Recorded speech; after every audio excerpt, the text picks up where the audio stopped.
Hello and thanks for tuning in to THV 11 News at noon on this Tuesday. I'm Jurnee Taylor and here are some of the headlines we're following now at noon.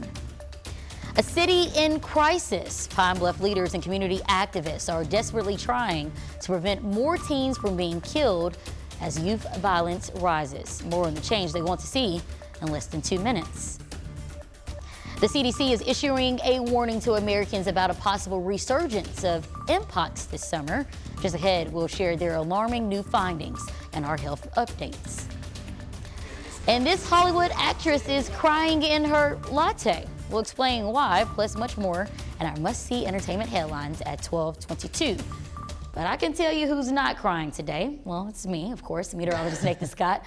I'm loving the day. I'm even okay with the little rain chances we may have coming up here soon, right? Well, Jurnee, you may be crying if you have allergies because they're still out there. But overall, yeah, it's a delightful start to our Tuesday. We've got a mixture of sunny clouds, also still that milky look to the sky, all due to western smoke from Canada making its way all the way down here to the mid-south.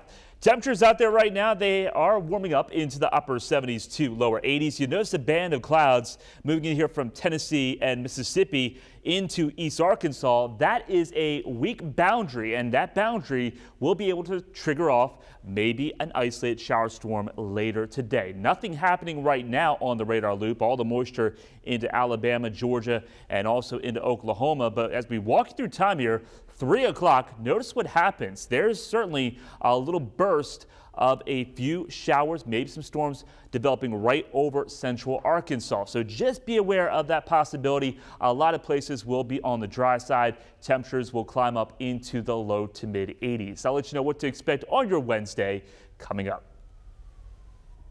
Thank you, Nathan. We'll start in this afternoon with crime. Today, 35-year-old Marquise Watkins is back behind bars after he escaped twice from the McGee City Jail over the weekend. Multiple agencies worked together yesterday afternoon to arrest him in Dermont, but they got Watkins around 3 o'clock following a car chase and a foot chase. In addition to his initial 5 felony charges, he's now facing additional charges following his double breakout. And police have now made a second arrest in a Little Rock homicide from 2020.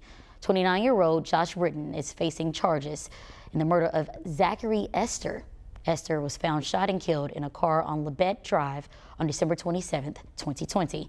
Britton is charged with capital murder. Kirtland Watson Jr. is also facing charges in connection to Esther's death. He was arrested in Indianapolis in 2021. And in North Little Rock, police made an arrest in a homicide we first told you about 2 weeks ago. This man on your screen, Dedrick Brigance, has been arrested and charged in the murder of Jeremiah Broadus from Maumelle. Police found Broadus dead at the Rest Inn Motel on Pritchard Road. Days later, Brigance from Memphis was identified as the suspect. He has since been arrested and charged with capital murder and carrying out a crime with a machine gun, among other charges. This afternoon, we're still following a recent stretch of violence in Pine Bluff, specifically among the city's youth. Since March, we've seen 4 kids under the age of 18 shot and killed. Officials are searching for ways to keep more sons and daughters from losing their lives prematurely. THV 11's Ian Russell spoke to those trying to change what's happening and has more. Well, any gun violence is something we don't want to see, especially when it's gun violence and kids. Just last Friday, we saw 1 teen killed and another injured after a shooting in Pine Bluff, and fixing that problem is top of mind for everyone we spoke to in the city. There's a lot Camara Seals loves about this city. By choice. I chose Pine Bluff. She came here for college and never left, but the city she fell in love with is changing. Some of it good, some of it something she never wanted to see. Because we're in crisis. We're in crisis. Violence in the city, specifically youth violence, is out of hand, she says. There's been programs and initiatives all with the same goal of trying to change the issue, but problems have persisted. But there are times it feels hopeless, but we don't want to stop there. Like I said, we want to do our part. We know Pine Bluff is better than that. That's more prevalent now than ever. Just last week, another teenager was shot and killed outside The Spot downtown. That's the 4th youth homicide since March and the 10th homicide overall in Pine Bluff this year. Mayor Shirley Washington offered her thoughts on how to fix the issue. In a statement, she told me parents, churches, schools, and other community organizations need to come together to find something for kids to do. She finished by saying it is up to us to do all we can to save our youth. It's even more disheartening when we look at those crimes being committed and the victims of some of those crimes are our juveniles. Something I thought I'd never see. Jefferson County Sheriff Lafayette Woods agrees with the mayor. Something needs to be done. His solution also involves the community, but he says it starts at home too. One of the things I distinctly see that's different now than I didn't see then is a lack of cooperation from parents, but also the lack of parental guidance. To put that into context, Woods says he used to average 25 in the juvenile detention center before COVID. Now they're well over 60. Max capacity is 86. SEALS knows this solution isn't one that can happen overnight. Whether it's more parental involvement, more programs for the kids, or more law enforcement, everybody has to step up to stop what's happening in the city. Our students want better for our students. Our students want better for Pine Bluff. And so we know we have to do what we have to do to make sure our children are safe. Mayor Washington says the city is sending a crew to Philadelphia next week. The plan is to have them study things that worked there to bring down violent crime to hopefully bring some of those tips back to Pine Bluff. Send it back to you.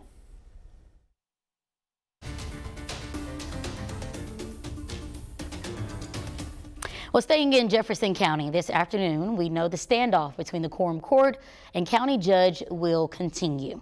This is video from a meeting last week. Yesterday, they held another, focused solely on an ordinance for rules of procedure, but the justices voted against the latest version proposed by the county judge.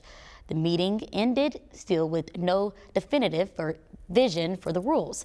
Now they'll restart the process, seeking to agree on a new version for the committee's approval.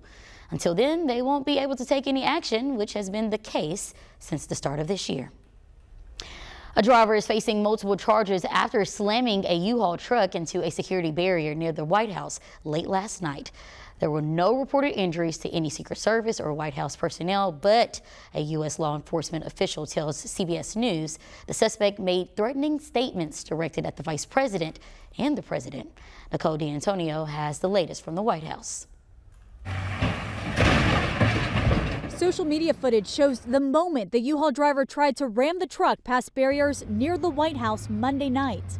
The incident took place around 10 p.m. at a security barrier at Lafayette Square, which is about a block back from the White House fence. A U.S. law enforcement official tells CBS News there were no explosives in the vehicle and no weapons, and there were no reported injuries to anybody in the Secret Service or the White House. Video of the aftermath appears to show officers collecting evidence, including a Nazi flag. The U.S. Park Police say a preliminary investigation indicates the 19-year-old driver intentionally crashed into the barriers. He's facing multiple charges. The U.S. citizen from Chesterfield, Missouri is charged with assault with dangerous weapon, reckless operation of a motor vehicle, and threatening to kill, kidnap, inflict harm on a president, vice president, or family member. Nicole D'Antonio, CBS News, the White House. Well, he's also charged with destruction of federal property and trespassing. And the former president is scheduled to appear by video today for his criminal case in Manhattan.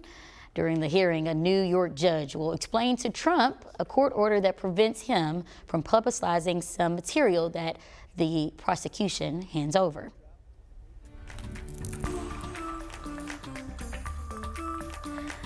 Happening today, the Arkansas Public School Resource Center is holding its annual Charter Schools Conference in Little Rock. They'll be showcasing innovative strategies in K-12 education across the state like usual. But this year, leaders will hear from Secretary of Education Jacob Oliva and Lieutenant Governor Leslie Rutledge, focusing on the impact and vision of Arkansas Learns. The new education landscape is expected to allow for the growth of many charter schools. Also happening today, the Arkansas National Guard is hosting an all-services roll call at the Searcy Armory.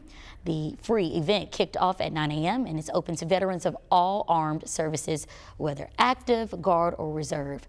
Retirees and vets across the state will get a chance to reconnect and get information about the services and benefits available to them.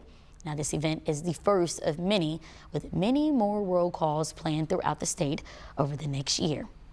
And right now, an inspiring event is marching its way through the streets of Central Arkansas. Carry the Load is a nationwide relay that raises awareness and understanding ahead of Memorial Day. Now, the 20,000 miles walked across the country, a little over 20 miles will be completed here in the Little Rock and North Little Rock areas.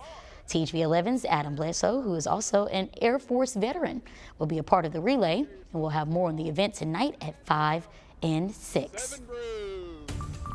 Well, still ahead, Mpox risk is rising again while the CDC is sending out alerts ahead of the summer season. But before we get into health news, let's do a quick check on the weather. Nathan. Jurnee, it's a nice day around Central Arkansas. We've got a mixture of sunny clouds. Watching out for the potential we could see isolated shower storm later today. I'll have more on that and talk about some less humid conditions just in time for Memorial Day weekend. More on that forecast coming up.